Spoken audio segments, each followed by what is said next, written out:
Father God, maraming salamat sa iyo dahil pinagpala mo kaming mag-asawa at pinagkalooban mo kami ng anak na babae. Sa mga sandaling ito, hinihiling ko po sa iyo, Ama, bantayan mo po ang aking anak na babae. Hindi po namin siya kayang bantayan oras-oras at minu-minuto. Marami pong mga tukso sa kanyang paligid. Marami pong mga taong masasama.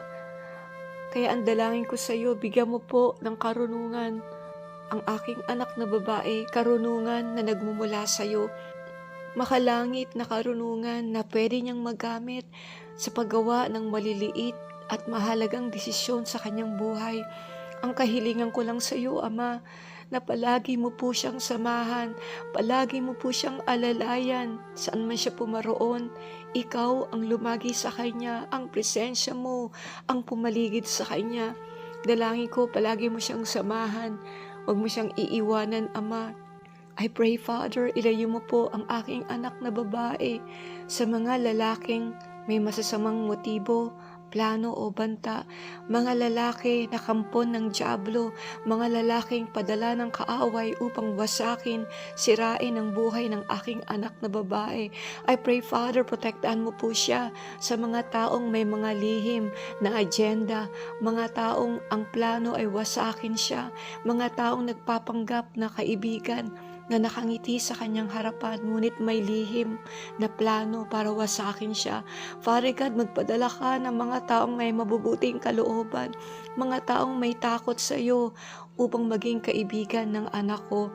Panginoon, sa mga sandaling ito, inaangkin ko ang sinabi mo, ang salita mo sa Isaiah 54 verse 13. Lahat ng aking mga anak ay tuturuan mo at magiging malaki ang kanilang kapayapaan. Thank you, Father, sa salita mo. Salamat dahil pupunuin mo ng kapayapaan mo ang buhay at kaisipan ng anak kong babae. Panginoon, sa oras na nagugulumihanan siya, sa oras na hindi niya alam kung anong gagawin niya, hindi niya alam kung saan siya pupunta, I pray, Father, samahan mo siya sa paggawa ng desisyon. Dalangin ko na sa iyo siya humugot ng karunungan, sa iyo lang siya humugot ng kalakasan, sa iyo lang siya tumakbo kapag nakakaranas siya ng kaguluhan, kabagabagan, ng depresyon. Sa iyo siya muna unang tumakbo at humingi ng saklolo. Panginoon, ikaw rin po ang kanyang maging dakilang manggagamot sa mga panahon na may karamdaman siya, na may sakit siya. Dinideklara ko ang Isaiah 53 verses 4 and 5 at 1 Peter 2:24 na sinabi mo, dahil sa mga latay mo, pinagaling mo na ang anak kong babae, kinuha mo na ang kanyang karamdaman. Father God, hayaan mo ang karamdaman ay lumayas sa katawan niya, umalis sa kanya sa pangalan ni Jesus. I pray, Panginoon, nabigyan niyo po siya, biyayaan mo po ang aking anak na babae ng kalakasan, ng kalusugan, nagmumula sa iyo. Panginoon, ipaalala mo sa anak ko na sa iyo lang niya matatagpuan ang kalakasan, ang kapayapaan, ang mga bagay na inaasam niya sa kanyang buhay at sa kanyang pag-alis, sa pagpunta sa kanyang trabaho. I pray, Panginoon, ikaw ang sumama sa kanya. Bigyan niyo po siya ng kakaibang karunungan upang magawa niya ng maayos ang kanyang trabaho. Ikaw po, Ama, ang palagi niyang hugutan ng kalakasan. Paligiran mo po siya ng mga mababait na kasamahan sa trabaho, mababait na mga amo, mga boss, mga manager, mga supervisor. Paligiran mo siya ng pabor at dalangin ko at promosyon sa kanyang buhay. At dalangin ko, ikaw ang palaging makita sa kanyang buhay at makita ng mga tao sa paligid niya sa kanyang trabaho na iba siya, na may kakaiba siyang angkin, may kakaiba siyang talino. Dinideklara ko ang katagumpayan sa buhay ng anak ko na magtatagumpay siya saan man siya pumaroon. Bawat hawakan ng kanyang mga kamay magtatagumpay. Ito ay lalago at ito ay aasenso. And I pray, Panginoon, na ikaw ang kumilos, ikaw ang laging sumama sa buhay ng anak ko. Winawasa ko sa mga sandaling ito ang lahat na masamang plano ng kaaway, ang mga aksidente sa kanyang paligid, ang mga pain, patibong na nilalagay ng kaaway, na mga kampo ng kaaway sa buhay ng anak kong babae. Sa pangalan ni Jesus, hindi kayo magtatagumpay sa kanyang buhay, sapagkat ang Diyos na makapangyarihan sa lahat ang palaging kasama ng aking anak na babae. Dalangin ko po, Panginoon, ang kapayapaan mo, ang palaging sumama sa anak kong babae. Mahal na Espiritu Santo, lagi mong samahan ang anak kong babae.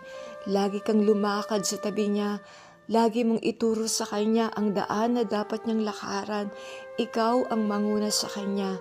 Ikaw ang magturo sa kanya. Ikaw ang magsanay sa kanya. Sanayin mo ang kanyang mga kamay sa pakikibaka, sapagkat ang kanyang mga kaaway ay hindi mga tao kundi masmang espiritu. Ama, dalangin ko rin po sa tamang panahon, ikaw nga po ang magbigay ng makakasama sa buhay ng anak ko, isang lalaking may banal na pagkatakot sa iyo, isang lalaki na mamahalin siya ng buong puso, iingatan siya, gagabayan siya, sasamahan siya sa hirap, sa ginhawa, isang lalaking hindi siya sasaktan, hindi siya aabusuhin, hindi siya papatayin, hindi siya ipagpapalit sa ibang babae, kundi mananatili sa kanyang tabi habang buhay, sa hirap, sa ginhawa, isang makadiyos na lalaki na makakasama ng anak ko sa paglilingkod sa iyo.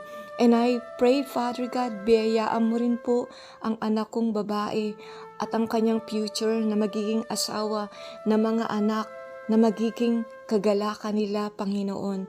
Marami pong salamat, Panginoon, sapagkat alam ko na maganda ang iyong plano para sa aking anak na babae. Pagpalain mo po ang anak kong babae. Ikaw nga po ang magbigay ng kanyang mga pangangailangan. Bless her financially. Dalangin ko na sumagana ang finansyal na pagpapala sa buhay ng aking anak na babae.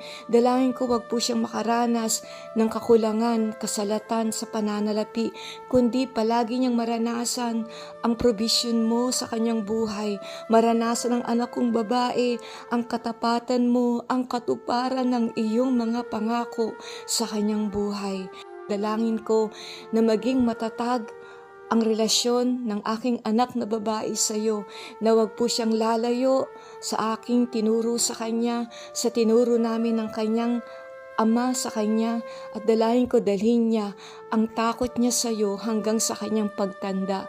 Dalangin ko maging malalim ang pananampalataya niya sa iyo, magkaroon siya ng matibay at malalim na relasyon sa iyo, Panginoon, upang sa ganon ipasa niya to sa kanyang magiging mga anak. Salamat sa iyo, Ama. Salamat sa mga pangako mo. Salamat sapagkat ang mga pangako mo ay hindi lang para sa akin, kundi ito ay para sa aking anak na babae at sa mga anak niya sa susunod pang saling lahi. Salamat, Ama, sa iyong kabutihan, sa iyong kadakilaan. Inilalagay ko sa iyong kamay, sa iyong presensya, sa iyong paanan, ang buhay ng aking anak na babae. Purihin ka, luwalhatiin ka sa pangalan ni Jesus. Amen and Amen.